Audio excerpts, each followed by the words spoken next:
So this week we have a lot of information coming out about Blackout, and there's so much info that is getting really hard to digest it all at once.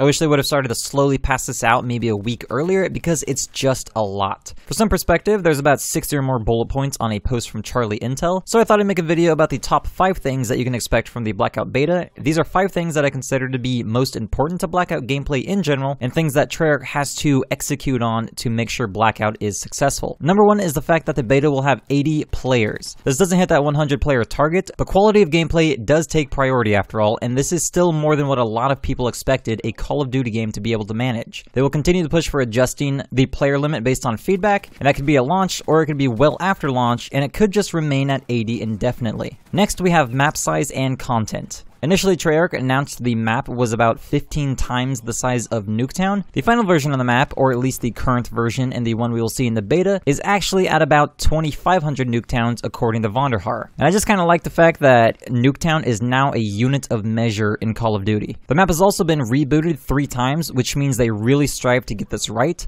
So let's hope it paid off. In terms of locations, we have a considerable amount to explore that Vonderhaar claims is organic and seamless. As of this commentary, 13 locations have been named, but the official map with all locations has yet to be revealed. Some fan favorites include locations like Nuketown Island, Estates, which contains a part of the raid map, and Asylum, which is based off the Verrückt Zombies map, as well as many more. Game Informer claims it would take about 5 minutes to get from one end of the map to the other, which is actually a decent amount of time when you move in just a straight line without stopping for loot or player engagements. In general, a match should last around 20 to 30 minutes, but each match will be different, of course. Next, we have information on loot and inventory. The beta will have 125 items total, 3 tiers of health and armor, 8 primary ammunition types, 12 equipment items, 12 consumable perks, 17 weapon attachments, and 24 different weapons. That doesn't seem to add up to 125 items, so I'm assuming they're leaving some things out on purpose. Equipment will include things like Ruin's grappling hook and Recon sensor dart, among many others. Perks will be consumable and last only a limited time, and each perk's time will be individual and based on the strength of that perk. 7 of these have been revealed: Paranoia, Skulker, Stimulant, Outlander, Looter, Iron Lungs, and Consumer. The abilities of these range from increasing health by 100 points to revealing nearby stashes and items, or reducing damage and increasing movement speed in the circle. All perks are temporary, so their use should be strategically timed. In your inventory, you have a standard 5 inventory slots. However, you can equip 2 weapons, 1 health, 1 armor, 1 backpack, and 1 equipment item, along with around 200 rounds of each ammo type without taking up those 5 slots. You cannot store additional health or weapons in your inventory, and a backpack will increase the amount you can carry from 5 to 10. Attachments you pick up will auto-equip to the weapon you are holding as long as it's compatible with that weapon. And before I forget, weapons do not have rarity in Blackout, aside from some gold guns that may spawn in a special chest that comes with pre-equipped attachments. Number 4 is bullet drop. This is important because this is completely different than any other Call of Duty modes and anything we've ever seen in Call of Duty before. In standard multiplayer, projectiles turn from hit scan into projectiles, but bullet drop seems to be pretty much absent. In Blackout, bullet drop will be crucial to get used to, especially if you plan on sniping or going for long-range engagements. Last but not least, Blackout will feature zombies. AI zombies will spawn in at least 4 different locations on the map, and a hint that Vonderhaar gave during an interview was to look for the ray of light. Zombies will be involved in unlocking zombie-themed characters for Blackout, as well as getting weapons from a zombie supply cache like the ray gun or monkey bombs. Each location will have around 5 to 8 zombies. There's definitely a lot more information to soak up before the beta launches, but I urge you to just focus on getting used to it a little bit at a time. You want to take advantage of all the information we've received in just a few matches. At the end of the beta, you may not have experienced everything, so pick a few things you want to take a look at or do while it's here. If you're on PC or Xbox, unfortunately your time is even more limited. I hope you enjoyed this video, and if you did, a like and subscribe is always appreciated, and I'll see you next time.